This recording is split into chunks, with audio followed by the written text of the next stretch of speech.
ಮುಳುಗಿದ್ವಿ ಅಂದರೆ ದೇವತೆಗಳ ಜೊತೆಗೆ ಸ್ನಾನ ಮಾಡಿರತಕ್ಕಂಥ ಒಂದು ಒಳ್ಳೆಯ ಯೋಗ ನಮಗೆ ಪ್ರಾಪ್ತವಾಗುತ್ತೆ. ಆದ್ದರಿಂದ ಆದಷ್ಟು ಅದನ್ನು ನಾವು ತಪ್ಪಿಸಬಾರದು.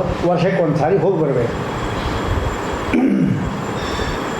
ಅಂಥ ಸ್ವಾಮಿ ಪುಷ್ಕರಣಿ ಇದೆಲ್ಲ. ಅದರಲ್ಲಿ 2 ತೀರ್ಥಗಳು ನಾವು ನೋಡಿದ್ವಿ. ಅದರ ಸುತ್ತಲೂ ಕೂಡ ಎಲ್ಲ ತೀರ್ಥಗಳಿದೆ. ಎಲ್ಲ ತೀರ್ಥಗಳಿಗೂ ಬಂದು ಸೇರುತ್ತೆ. ಅಷ್ಟಾಗಿ ವಿರಜಾ ನದಿ ಅಂತ ಹೇಳಿದ್ನಲ್ಲ, ಅದು ಪರಮಾತ್ಮನ ಪಾದದಿಂದಲೇ ಬರತಕ್ಕಂಥದ್ದು. ಅದೂ ಕೂಡ ಬಂದು ಈ ಸ್ವಾಮಿ ಪುಷ್ಕರಣಿಗೆ ಸೇರುತ್ತೆ. ಏನು ಸ್ವಾಮಿ ಪುಷ್ಕರಣಿ ಅಂದರೆ ಏನು ಅಷ್ಟು ಪ್ರಾಧಾನ್ಯತೆ? ಆ ಅದಕ್ಕೆ ಯಾರು ದೇವತೆ, ಯಾರು ಅಭಿಮಾನಿ ದೇವತೆ ಯಾರು ಅಂದರೆ ಅದಕ್ಕೆ ಸರಸ್ವತೀ ದೇವಿ. ಅದಕ್ಕೆ ಅಭಿಮಾನಿ ದೇವತೆ. ಅಲ್ಲಿ ಸ್ನಾನ ಮಾಡಿದವ್ರಿಗೆ ರೋಗಾರ್ಥೋ ಮುಚ್ಚದೇ ರೋಗಾತು, ಅಲ್ಲಿ ಅದೆಲ್ಲ ಇದಕ್ಕೂ ಇದೆ. ಭದ್ದೋ ಮುಚ್ಚೇದ ವಂದನಾತು, ಯದ್ಯದಿಷ್ಟತಮಂ ಲೋಕೆ ತತ್ತತ್ ಪ್ರಾಪ್ನೋತಿ ಅಸಂಶಯ. ಕುಷ್ಠರೋಗದವನು ಇದ್ದ ಅಂತ ಹೇಳಿದರೆ ಕೈ ಕಾಲುಗಳಲ್ಲಿ ನೆಟ್ಟಗಾಗೋಗುತ್ತೆ, ಸರಿಯಾಗುತ್ತೆ. ಕಣ್ಣು ಕಾಣಿಸೋದಿಲ್ಲ ಅಂದರೆ ದಿವ್ಯವಾದ ಲೋಚನ ಉಳ್ಳವನಾಗ್ತಾನೆ. ಕಿವಿ ಕೇಳಿಸಲ್ಲ ಅಂತ ಹೇಳಿದ್ರೆ ಒಳ್ಳೆ ರೀತಿಯಾದ ಒಂದು ಏಡು ಮೂಕ ಅಂತ ಅವನಿಗೆ ಹೇಳ್ತಾರೆ. ಏಡು ಮೂಕೋಪಿ ವಾಕ್ಪತಿ ಅಂತ ರಾಘವೇಂದ್ರ ಸ್ತೋತ್ರ ಹೇಳ್ತೀವಲ್ಲ, ಏಡ ಮೂಕ. ಮೂಕ ಅಂದರೆ ಮಾತಾಡಲಿಕ್ಕೆ ಬರಲ್ಲ. ಏಡ ಅಂದರೆ ವಕ್ತುಂ ಶೋತುಂ ಅಶಿಕ್ಷಿತೆ, ಮಾತಾಡಲಿಕ್ಕೂ ಬರಲ್ಲ, ಕಿವಿನೂ ಕೇಳಿಸೋದಿಲ್ಲ. ನೋಡಿ, ಅಂಥವರು ಮುಳುಗಿದ ಅವರು ಕೂಡ ವಾಕ್ಪತಿ ಆಗ್ತಾರಂತೆ. ಇದೆಲ್ಲ ಸ್ವಾಮಿ ಪುಷ್ಕರಣಿ. ಈ ಶಕ್ತಿ ಬರಲಿಕ್ಕೆ ಪುರಾಣದಲ್ಲಿ ಕಥೆ ಹೇಳ್ತಾರೆ. ಯಾಕೆಂದರೆ ಸ್ವಾಮಿ ಪುಷ್ಕರಣಿ ತೀರದಲ್ಲಿ ಅಡುಗೆ ಎಲ್ಲ ನಡೆಯುತ್ತೆ. ಅದಕ್ಕೋಸ್ಕರವಾಗಿ ಅದನ್ನು ತಿಳ್ಕೋಬೇಕು ನಾವು. ಆ ಸ್ವಾಮಿ ಪುಷ್ಕರಣಿ ಅಂತ ಹೇಳಿದ್ರೆ ಸರಸ್ವತಿ ದೇವಿಯಿಂದ ಅಭಿಮನ್ಯಮಾನವಾಗಿರ್ತಕ್ಕಂಥದ್ದು. ಸರಸ್ವತಿಯಿಂದ ಅವಳು ತಪಸ್ಸು ಮಾಡ್ತಾ ಕೂತಿದ್ದಾಳೆ. ಅವಳ ಉದ್ದೇಶ ಏನಿತ್ತು ಅಂದರೆ ಗಂಗಾದಿ ನದಿಗಳಿಗಿಂತಲೂ ಕೂಡ ನಾನು ಶ್ರೇಷ್ಠ ಅನಿಸಬೇಕು, ಗಂಗಾದಿ ನದಿಗಳಿಗಿಂತಲೂ ಶ್ರೇಷ್ಠ ಅನಿಸ್ಬೇಕು ನಾನು. ಆ ರೀತಿ ಅದಕ್ಕೋಸ್ಕರ ತಪಸ್ಸು ಮಾಡ್ತಾ ಇದ್ದಾರೆ. ಈ ಮಧ್ಯದಲ್ಲಿ ಪುಲಸ್ಯ ಅಂತ ಬಂದ. ಈ ರಾವಣನ ಮೂಲ ಪುರುಷರೆಲ್ಲ ಈ ಪುಲಸ್ಯ ವಂಶದವರು. ಪುಲಸ್ಯ, ಪುಲಹ, ಕ್ರತು ಅಂತ ಇವು ಕೂಡ ನಮಗೆ ಸಪ್ತಋಷಿ ಮಂಡಲ ನೋಡಿದಾಗ ಈಗೆಲ್ಲ ಮೋಡಗಳಿರುತ್ತೆ, ಕಾಣಿಸೋದಿಲ್ಲ. ಉತ್ತರಾಯಣದಲ್ಲಿ ನಮಗೆ ಸರಿಯಾಗಿ 7 ಗಂಟೆಯಿಂದ ಹಿಡಿದು ಸುಮಾರು 12 ಗಂಟೆವರೆಗೂ ನಮಗೆ 7 ನಕ್ಷತ್ರಗಳು ಕಾಣಿಸುತ್ತೆ. ಅದು 1, 2, 3, 4, 5, 6, 7 ಅಂದರೆ 1, 2, 3, 4, 5, 6, 7. ಈ 7ನೇ ನಕ್ಷತ್ರ ಅದ್ಯಾವುದು ಅಂದರೆ ಪುಲಸ್ಯ, ಪುಲಹ, ಕ್ರತು. ಇದ್ಯಾರು? ಜಮದಗ್ನಿ, ವಸಿಷ್ಠ, ಗೌತಮ, ಅತ್ರಿ, ವಿಶ್ವಾಮಿತ್ರ. ಪುಲಸ್ಯ, ಪುಲಹ, ಕ್ರತು. ಆ ಕ್ರತು ಪುಲಹ ಮತ್ತು ಕ್ರತು ಇದ್ದಾರಲ್ಲ, ಅದಕ್ಕೊಂದು ಗೆರೆಯನ್ನು ನಾವು ಎಳೆದಿವಿ ಅಂದರೆ 90 ಡಿಗ್ರಿ ಆಂಗಲ್ ನಾವು ತಯಾರು ಮಾಡಿದ್ವಿ ನಾವು ಅಂದರೆ ಅಲ್ಲಿ ಸುನೀತಿ ನಕ್ಷತ್ರ ಇರುತ್ತೆ, ಧ್ರುವನ ಅಮ್ಮ. ಆದರೆ ಕೆಳಗಡೆ ಅದು ಸಾಯಂಕಾಲ ಕಾಣಿಸೋದಿಲ್ಲ, ಬೆಳಿಗ್ಗೆ 4 ಗಂಟೆ ಕಾಣಿಸೋದು.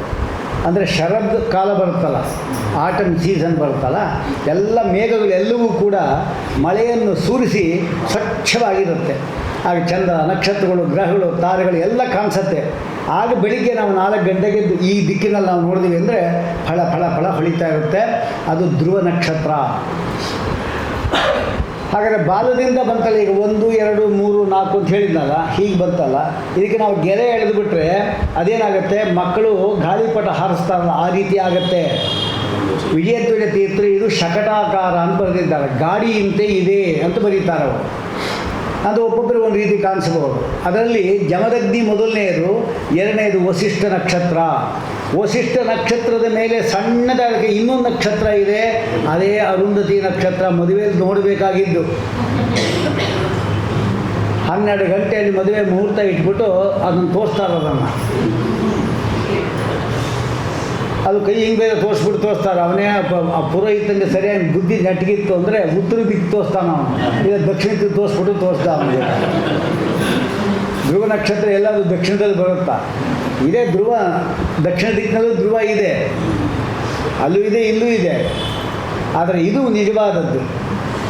ಈ ಧ್ರುವ, ಈ ಅರುಂಧತಿಯನ್ನು ನೋಡಿದಾಗ ನಕ್ಷತ್ರವಾಗಿ ಹೋದರೂ ಕೂಡ ಆ ಪತಿಯಾದಕ್ಕಂಥ ವಸಿಷ್ಠ ಅವಳ ಪಾತಿವ್ರತ್ಯವನ್ನು ತಿಳ್ಕೊಂಡು ನೀನು ನನ್ನ ಜೊತೆಗೆ ಬಂದ್ಬಿಡು ಎಂಬುದಾಗಿ ಕರ್ಕೊಂಡು ಹೋಗಿದ್ದಾನೆ.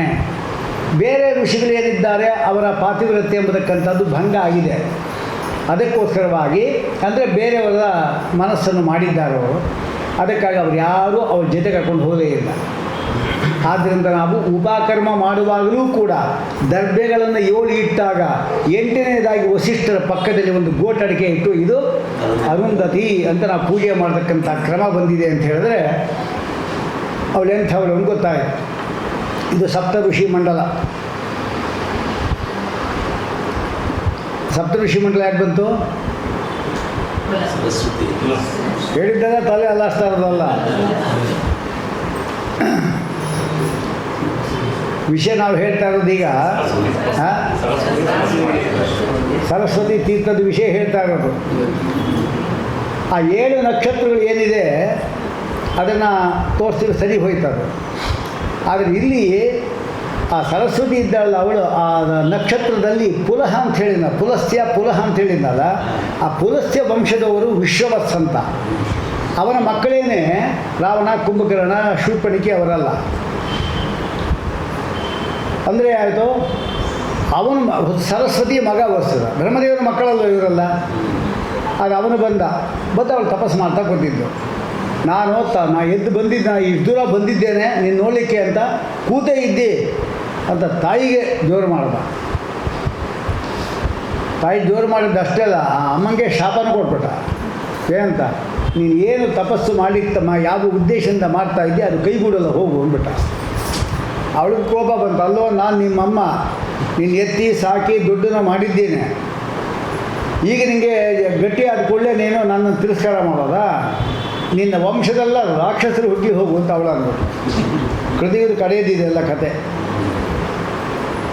ಆ ಇಬ್ಬರು ಶಾಪ ಕೊಟ್ಕೊಳ್ಳೋ ಅವನಿಗೂ ಬೇಜಾರಾಯಿತು. ಹೌದು, ಅಮ್ಮನಿಗೆ ಯಾರಾದರೂ ಶಾಪ ಕೊಡ್ತಾರೆ, ಇದ್ಯಾಕೆ ಅಸುರಾವೇಶ ನಂಗೆ ಬಂತು, ಅಮ್ಮ ತಪ್ಪಾಯ್ತಮ್ಮ ಕ್ಷಮಿಸಮ್ಮ ಅಂದ.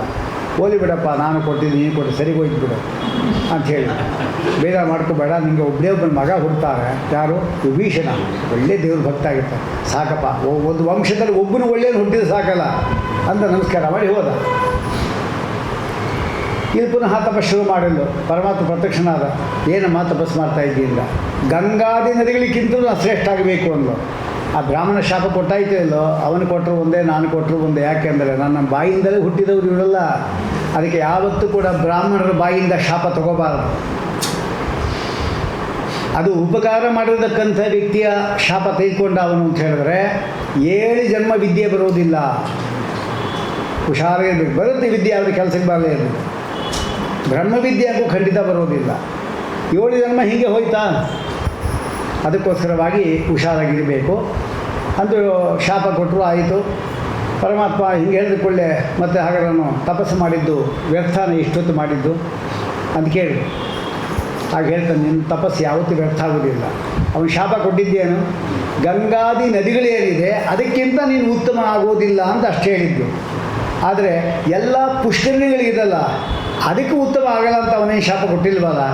ಆದ್ದರಿಂದ ಯತಃ ಸರ್ವೇ ಸರ್ವಾಸಾಂ ಪುಷ್ಕರಿಣ್ಯಾಂ ಸ್ವಾಮಿನಿ ಯತಃ, ನೀನು ಸ್ವಾಮಿ, ಅದಕ್ಕೋಸ್ಕರ ಯಜಮಾನಿ, ಅದಕ್ಕೋಸ್ಕರ ಸ್ವಾಮಿ ಪುಷ್ಕರಣಿ ಅಂತ ಹೆಸರು. ಅನ್ನಂ ಸ್ವಾಮಿ ಸರೋ ಮಧ್ಯೆ. ನೋಡಿ ಇಲ್ಲಿ ಸ್ವಾರಸ್ಯಗಳು ಹೇಗಿದೆ. ಈ ಸರೋವರದಲ್ಲಿ ಶ್ರೀನಿವಾಸದೇವರ ಕಲ್ಯಾಣಕ್ಕೆ ಅಡುಗೆ ಮಾಡಬೇಕು ಅಂತ ಹೇಳಿದಾಗ ಇಂದ್ರದೇವ ಹೇಳ್ತಾನೆ, ವರುಣ ಹೇಳ್ತಾರೆ ಪಾತ್ರಗಳೇ ಇಲ್ಲ ಅಂತಾರೆ. ನಿಮ್ಮ ಮನೆ ಪರಮಾತ್ಮ ಒಂದು ಸ್ವಲ್ಪ ಕೋಪಗೊಂಡಂತೆ ನಟನೆ ಮಾಡಿ ನಿಮ್ಮ ಮನೆಯಲ್ಲಿ ಒಂದು ಸಣ್ಣ ನಾಮಕರಣ ಆದರೆ ಪಾತ್ರೆ ರಾಶಿ ರಾಶಿ ಬೀಳುತ್ತೆ. ನಾನು ಮದುವೆ ಮಾಡ್ಕೊತಾ ಇದ್ದೀನಿ, ಒಂದು ಪಾತ್ರೆ ಇಲ್ಲ ಅಂತ ಇದ್ದೀನಿ. ಬೇಡ ಬಿಡು, ಪಾತ್ರೆಯೇ ಬೇಡ. ನಮ್ಮ ಸ್ವಾಮಿ ಸರೋವರ ಮಧ್ಯೆ, ಸ್ವಾಮಿ ಸರೋವರ ಇದ್ದಲ್ಲ ಅದೇ ಪಾತ್ರೆ, ಅದು ಸರಸ್ವತಿ ದೇವಿ. ಅವಳಿಗೆ ಹೇಳ್ಬಿಡು ಸಾಕು, ಅವಳೇ ಪಾತ್ರೆಗೆ ಅನ್ನ ಮಾಡ್ತಾಳೆ. ಅನ್ನ ನಿಜವಾದ ನೈವೇದ್ಯ ಅನ್ನ ಮಾಡೋದು ಯಾರು? ಪರಮಾತ್ಮಗೆ. ಅನ್ನಂ ಸರಸ್ವತಿ ಕುರಿಯಾತ್ ಭಕ್ಷಂ ವಾಯು ಜಗತ್ಪದೇಹೇ ಭಾರತಿ ಪಾಯಸಂ ಕುರಿಯಾತ್ ಬ್ರಹ್ಮ ಕುರಿಯಾತ್ ತಥಾಹರೇಹೇ ಸೂಪಂ ಘೃತಂ ನಾರಾಯಣಾಯ ವೈ ಮಹಾಲಕ್ಷ್ಮೀ. ಅನ್ನ ಖರ್ಚುಗಳಿದು. ಆದ್ದರಿಂದ ಇಂತಹ ಒಂದು ಅದೆಲ್ಲ ತೊವೆಯಂತೆ ಒಂದು ಕಡೆ ಒಂದು ಸರಿ ಚಿತ್ರಾನ್ನ ಅಂತ ಇದೆಲ್ಲ ಮಾಡಬೇಕು ಅಂತ ಹೇಳ್ತಾರೆ. ಎಲ್ಲ ಅಚಿಂತ್ಯದ್ಭುತವಾದ ಪರಮಾತ್ಮನ ಶಕ್ತಿಯಿಂದ ಈ ಸರೋವರಗಳೇ ಪಾತ್ರೆಯನ್ನಾಗಿ ಮಾಡ್ಕೊತಾರೆ. ಅದೇನು ಕರ್ತುಮ್ಮ ಅನ್ಯಥಾ ಕರ್ತುಮ್ಮ ಸಮರ್ಥರಾದಕ್ಕಂಥ ಪರಮಾತ್ಮನಿಗೆ ಈ ಒಂದು ಇದನ್ನು ಸರೋವರವನ್ನು ಪಾತ್ರೆಯನ್ನಾಗಿ ಮಾಡಲ್ಲ. ಅದನ್ನ ಸರೋವರದಲ್ಲಿ ಅನ್ನ ಮಾಡಿದ್ದು ಯಾವುದಾನ ಮದುವೆಯಲ್ಲಿ ಕೇಳಿದ್ದೇವೆ ನೀವು. ಸರೋವರವನ್ನೇ ಅನ್ನದ ಪಾತ್ರೆಯಾಗಿ ಮಾಡಿದ್ದು. ಹಾಗೆ ಎಷ್ಟು ಜನ ಬಂದಿರಬೇಕು ಊಟಕ್ಕೆ? ಅಲ್ಲಿ ಹೇಳ್ತಾರೆ, ಶ್ರೀಶೈಲ ಪರ್ವತದಿಂದ ಹಿಡಿದು ಇಲ್ಲಿ ಶ್ರೀಶೈಲ ಪರ್ವತ ಕೆಳಗಡೆ ವೈಕುಂಠ ಇದನ್ನು ಪರಮಾತ್ಮ ಇದ್ದಾರಲ್ಲ, ವೈಕುಂಠದಿಂದ ನಾರಾಯಣಾದ್ರಿಂದ ಹಿಡಿದು ಶ್ರೀಶೈಲದವರೆಗೂ ಕೂಡ ಒಂದು ಮಂತ್ರಾಕ್ಷರ ಆಗಿದೆ. ಅಲ್ಲೇ ನಿಂತು ಅಂತ ಆಕಾಶದಲ್ಲಿ ಜಾಗ ಇಲ್ಲ, ಅಷ್ಟು ಜನ ಊಟಕ್ಕೆ ಕೂತಿದ್ರು. ಎಲ್ಲರಿಗೂ ಕ್ರಮ ಪ್ರಕಾರವಾಗಿ ರಂಗವಲ್ಯಾದಿಗಳು ನೋಡಿ ಬಡಿಸೋ ಕ್ರಮ ನಮ್ಗೆ ಹೇಳ್ಕೊಡ್ತಾ ಇದ್ದಾನೆ ಪರಮಾತ್ಮ. ರಂಗವಲ್ಯಾದಿಗಳು, ಅನಂತರ ತುಪ್ಪ ಅಭಿಗಾಮ, ಆಮೇಲೆ ಉಪ್ಪು, ಆಮೇಲೆ ಎಲ್ಲ ಒಂದು ಕಡೆಯಿಂದ ಚಿತ್ರಾನ್ನದವರೆಗೆ, ಆಮೇಲೆ ತವ್ಯ, ಆಮೇಲೆ ಪಾಯಸ, ಆಮೇಲೆ ಅನ್ನ. ಮೊದಲೇ ತಂದಿಷ್ಟು ಅನ್ನ ಹಾಕ್ಕೊಡೋದು, ಅದು ಪಿಂಡಕ್ಕೆ ಅಂತ ಅರ್ಥ. ಶ್ರಾದ್ದದ ಹಂಗೆತನ ಮಾಡೋದು. ಅನ್ನಂಚ ಪಾಯಸಂ ಭಕ್ಷಂ, ಮೊದಲು ಅನ್ನ ಹಾಕ್ಬಿಟ್ಟ ಅವನು ಒಂದು ಪಿಂಡಕ್ಕೆ ಅಂತ ಅರ್ಥ. ಮನೆಯಲ್ಲೂ ಅಷ್ಟೇ, ಊಟ ಮಾಡುವಾಗಲೂ ಅಷ್ಟೇ, ಮೊದಲು ಯಥಾ ಪ್ರಕಾರ ತುಪ್ಪ, ಆಮೇಲೆ ಉಪ್ಪು, ಇನ್ನೇ ಯಾವುದು ವ್ಯಂಜನಗಳಿದ್ದರೆ ಅದು, ಆಮೇಲೆ ಅನ್ನಾದಿಗಳನ್ನು ಹಾಕ್ಕೋಬೇಕು ನಾವು. ಇದು ಕ್ರಮ ಇರೋದು. ಹೀಗಾಗಿ ಅಂಥದ್ದೆಲ್ಲ ಕ್ರಮವನ್ನು ಪರಮಾತ್ಮ ತೋರಿಸ್ಕೊಟ್ಟ. ಹೀಗಾಗಿ ಅಷ್ಟು ಜನ ಊಟ ಮಾಡಿದರು ಅಂದರೆ ಈ ಸ್ವಾಮಿ ಪುಷ್ಕರದ ಪಾತ್ರ ಇದೆ. ಸುವರ್ಣಮುಖಿ ಕೂಡ ನಾವು ಕೇಳಿದ್ವಿ. ಇನ್ನೊಂದು ಇಲ್ಲಿ ಹೇಳ್ತಾರೆ, ಕಟಾಹತೀರ್ಥ ಅಂತ ಒಂದು. ಕಟಾಹತೀರ್ಥಸ್ಯ ಮಹಿಮಾ ವರ್ಣಿತು ಕೇಳಿ ಶಕ್ಯತೆ. ಯಾವುದು ಕಟಾಹತೀರ್ಥ ಅಂದು ಯಾವುದು ಎಲ್ಲಿದೆ ಅದು ನಮ್ಗೆ ಗೊತ್ತಿಲ್ಲ. ಆದರೆ ನೆನ್ನೆ ಹೇಳಿದ ಶ್ರೀನಿವಾಸ ದೇವರು ಏನಿದ್ದಾರೆ ಅವರಿಗೆ ಶುಕ್ರವಾರದ ದಿವಸದಲ್ಲಿ ನೋಡಿ, ಗುರುವಾರದ ದಿವಸ ಪೂಲಂಗಿ ಉತ್ಸವ.